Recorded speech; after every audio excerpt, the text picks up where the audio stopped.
Mes employés sont de ma famille, ils ne me voleraient jamais. C'est la phrase la plus chère que puisse prononcer un dirigeant d'entreprise. Et pourtant, je l'entends tout le temps dans nos PME africaines. La confiance, c'est beau, mais en gestion, c'est aussi une faille payante. La fraude interne ne concerne pas que les grandes entreprises.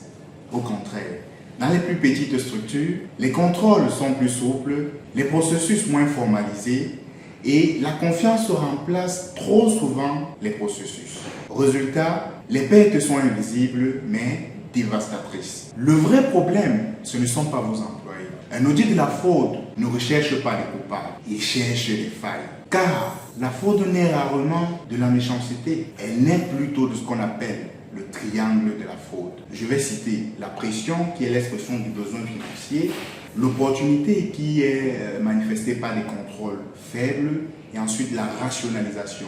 Je vais remettre plus tard, je suis sous-payé, bref des excuses de ce genre. Vous ne pouvez agir ni sur la pression ni sur la rationalisation, mais vous pouvez et devez éliminer l'opportunité.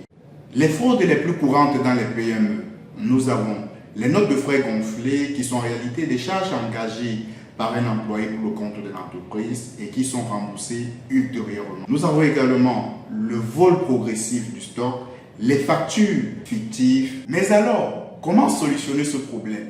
Une seule règle d'or, la séparation des tâches. Celui qui engage la dépense ne doit pas être celui qui la paye. Le magasinier ne doit pas être seul à faire les inventaires. Dans une PME, c'est difficile, oui, je vous le conseille.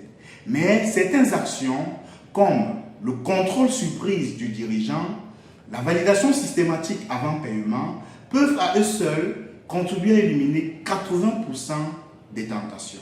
Mettre des contrôles internes, ce n'est pas signe de méfiance. Au contraire, c'est un signe de maturité managériale. Cela protège l'entreprise, les employés honnêtes, ainsi que votre réputation en cas de contrôle externe. Protéger votre entreprise, ce n'est pas douter de votre équipe. Au contraire, c'est créer un cadre sain, clair et équitable pour tous.